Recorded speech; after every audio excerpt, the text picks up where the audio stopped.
Hello everyone, and thank you all for joining us for this webinar on live blood analysis, where we will be discussing the legitimacy and efficacy of live blood analysis. Please do send in your questions throughout the webinar. You'll find a panel on your screen where you can enter your questions. And don't forget to click on the full screen button to see the webinar in full screen. So let's get started. First of all, what is live blood analysis? Well, live and dry blood analysis is also known as blood cell analysis, the oxidative stress test, nutritional analysis, and or nutritional microscopy. Although not so widely known in the UK, it is better known in the US, Russia, South Africa, and parts of Europe. It's a simple test conducted by a nutritional microscopist to get an overall picture of the blood. The practitioner will begin with a small painless prick of the finger with a sterilized lancet to collect a single drop of blood. Now this drop is placed on a glass slide and covered to keep the sample intact and slow down the drying process. Next, the sample is placed under a high magnification dark field microscope which is linked to a television monitor or a screen. Now, live blood analysis is a way to determine how your nutrition is affecting your overall health. It is being advertised in places where health-conscious people frequent. Although it's not considered mainstream or even regulated, by some it is considered an informative complement to traditional medicine. And this analysis is just another way to gain some useful insight into your health. With all the good things that can be said about this testing from alternative practitioners, there is, however, also some opposition. This negativity in the US seems to stem from the findings of the Department of Health and Human Resources Office of Inspector General and a law that was passed by Congress in 1988 called the Clinical Laboratory Improvement Amendments. For more clarification, the Health and Human Services states the Clinical Laboratory Improvement Amendments law establishes quality standard for all laboratory testing to ensure the accuracy, reliability and timeliness of patient test results regardless of where the test was performed. The live blood cell analysis was never able to meet these requirements. Basically, the Department of Health and Human Resources feels that the test may be open to too much interpretation. And also, it did not meet personnel requirements because it can be administered by nutritionists, herbologists, naturopaths and chiropractors. Therefore, it was ultimately considered an unregulated and unreliable test, and where the US goes, the UK usually follows. In my experience, most of the opposition to live blood analysis is from sources that know very little about it. For example, even Wikipedia, which we tend to use for all of our definitions in this day and age, defines live blood analysis mistakenly as a diagnostic procedure. As you can see, Wikipedia says that live blood analysis claims the ability to diagnose disease from blood examined using dark field microscopy. It says that live blood analysis, hemiview or nutritional blood analysis, is the use of high-resolution dark field microscopy to observe live blood cells. Live blood analysis is promoted by some alternative medicine practitioners who assert that it can diagnose a range of diseases. It then goes on to define that there is no scientific evidence that live blood analysis is reliable or effective, and it has been described as a fraudulent means of convincing patients that they are ill and should purchase dietary supplements. Now, live blood analysis is actually not a diagnostic tool and is not used for diagnosis. There is plenty of scientific evidence that live blood analysis is reliable and effective, and live blood analysis is mainly concerned with changing diet and lifestyle rather than selling dietary supplements. Now today we will be asking Dr. Ocker for the answers to some of these questions. We have Dr. Ocker here live in this webinar. Dr. Ocker is a registered homeopathic doctor who has established himself as a leader in live and dry blood analysis. Over his years in practice, he has seen the power of live blood analysis in identifying health challenges accurately and motivating patients to make positive changes in their lifestyle and diet. Dr. Ocker has over 14 years' experience in his live blood analysis clinical practice, as well as training many practitioners worldwide in this fascinating technique. Dr. Ocker is considered one of the leading authorities in the field of live blood analysis. Hello, Dr. Ocker. Could you please answer some of the submitted questions this evening regarding live blood analysis? Hi, good evening and welcome everybody. Yes, of course, I'll be glad to answer some questions. Thank you very much. Now our first question is live blood analysis used for diagnosis of disease? All right, well, this is perhaps one of the main reasons why live blood analysis is generally not accepted by conventional medicine. And this is the fact that it is expected to work as a diagnostic tool. As you pointed out, the Department of Health and Human Resources in the USA found that live blood analysis is not reliable, but they were assessing its reliability as a diagnostic test. Any practitioner that has received proper training in live blood analysis knows that this technique is not used to diagnose medical diseases. Its value doesn't lie in its ability to detect some medical disease from a drop of blood, but rather to evaluate the state of the body's internal environment, or what we refer to as the terrain. By assessing the condition of the terrain, we are able to detect imbalances that may precede the development of a specific condition. And in cases where a medical condition already exists, these imbalances play a major role in the quality of life that the person experiences. Good, thank you for that. Now the next question is, what is the scientific evidence for live blood analysis? And also, what is the history of live blood analysis? Where did it all start and why? Okay. Well, the first thing I should mention here is that there is a fair degree of overlap between live blood analysis and standard hematology. We are looking at blood after all, so we do see the same morphologies that can be seen in peripheral blood smears. Signs like acanthocytes, chodocytes, leukocytosis, keratocytes, hypersegmented neutrophils, etc., are all described in hematology and have been subjected to years of scientific research. However, because we are looking at live blood that has not been altered in any way, there are a whole host of other signs that may be detected and have been connected to specific nutritional imbalances, dietary and lifestyle factors through years of clinical work. One of the first pioneers in live blood analysis was Professor Marcel Bessy, a French hematologist who lectured at the University of Paris in the 1960s and 70s. Now, he wrote a number of books describing the value of evaluating blood in a living, unchanged and non-stained state. He believes that all hematology labs should change from analyzing stained blood samples to live samples, mainly because with live samples you are able to observe the dynamic life processes at the cellular level unfold in real time. You can capture events and sequences that are impossible to see in static, dead stained slides.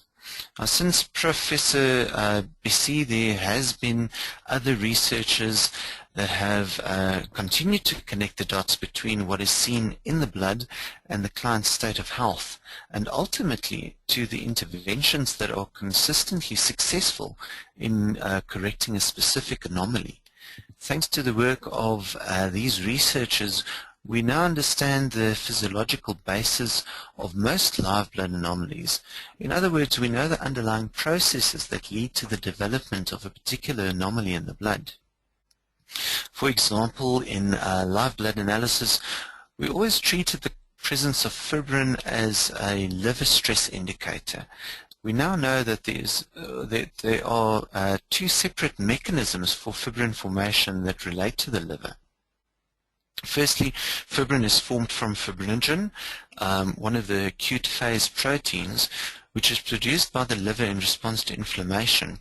And secondly, heparin, this is an anticoagulant factor, is degraded in liver diseases. And they found that even a moderate deficiency in serum heparin levels may accelerate fibrin production.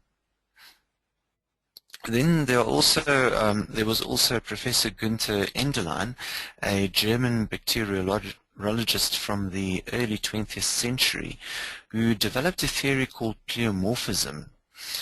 Some live blood analysis courses only teach blood analysis from a pleomorphic perspective, and this is another cause for controversy because pleomorphism is not accepted by conventional medicine. The research into the validity of pleomorphism has been relatively inconclusive, so we don't really spend a lot of time on the pleomorphic perspective of the various blood anomalies in the course. The focus is more on nutrition and diet and lifestyle.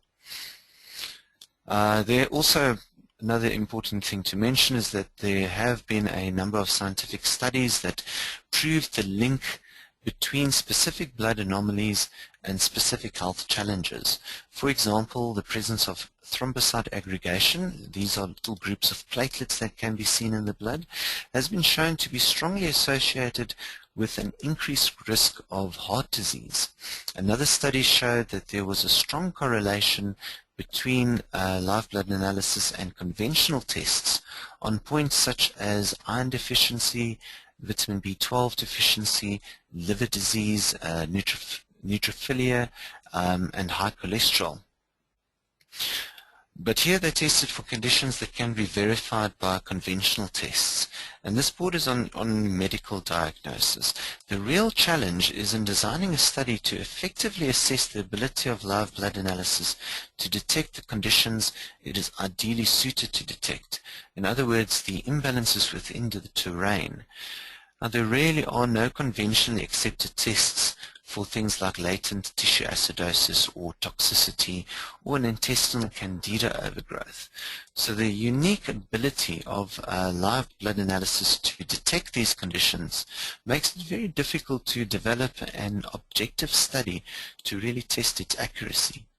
The best is perhaps to consider a large-scale retrospective survey to assess the changes experienced by clients after live blood analysis. Thank you. Very well answered again.